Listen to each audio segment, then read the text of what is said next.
بسم اللہ الرحمن الرحیم۔ السلام علیکم عزیز طلباء و طالبات، میں آپ کو ایپسیکس آن لائن سپورٹ پروگرام کے تیسرے مرحلے کی جماعت ہشتم میں خوش آمدید کہتی ہوں۔ مجھے امید ہے کہ آپ سب خیر خیریت سے ہوں گے اور اپنے آس پاس کے لوگوں کا بھی خیال رکھ رہے ہوں گے۔ عزیز طلباء، آج ہم نے اردو قواعد میں تخلیقی تحریر کی صنف مکالمہ نگاری پر کام کرنا ہے، جس کے لیے دستیاب ذرائع اردو قواعد و انشاء، موبائل فون اور انٹرنیٹ ہیں۔ تخلیقی تحریر کی صنف مکالمہ نگاری کے اصول و ضوابط کو دہراتے ہوئے موجودہ دور کے مسائل کا سامنا کرتے ہوئے ہم کس طرح صبر و تحمل یا قوت برداشت کا مظاہرہ کر سکتے ہیں کہ موضوع پر مکالمہ تحریر کریں گے۔ عزیز طلبہ، آج کا تدریسی عمل شروع کرنے سے پہلے آج کی اچھی بات کا ذکر کر لیتے ہیں، کیونکہ ہر کام کا آغاز اچھے انداز سے کرنا چاہیے۔ آج کی اچھی بات: اللہ تعالیٰ نے ہمیں بے شمار نعمتوں سے نوازا ہے، جس کے لیے ہمیں اس کا شکر گزار ہونا چاہیے اور صبر و شکر کرنا چاہیے۔ عزیز طلبہ، کیا آپ مجھے بتا سکتے ہیں کہ دو یا دو سے زیادہ افراد کی گفتگو کو کیا کہتے ہیں؟ مکالمہ نگاری۔ بالکل ٹھیک۔ ہم اپنے مسائل کا حل کیسے نکال سکتے ہیں؟ آپس میں بات چیت سے، باہمی گفت و شنید سے۔ بالکل صحیح۔ غصے کی حالت میں ہمیں کیا کرنا چاہیے؟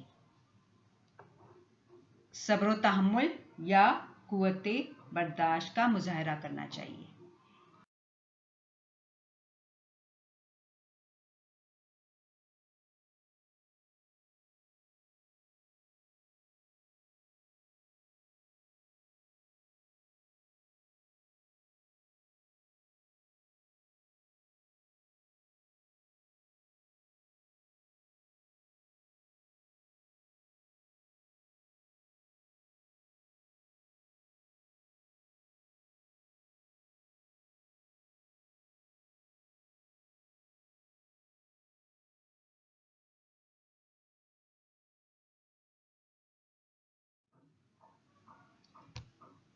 وضاحت برائے مکالمہ نگاری: دو یا دو سے زیادہ افراد کے درمیان گفتگو کو مکالمہ کہتے ہیں۔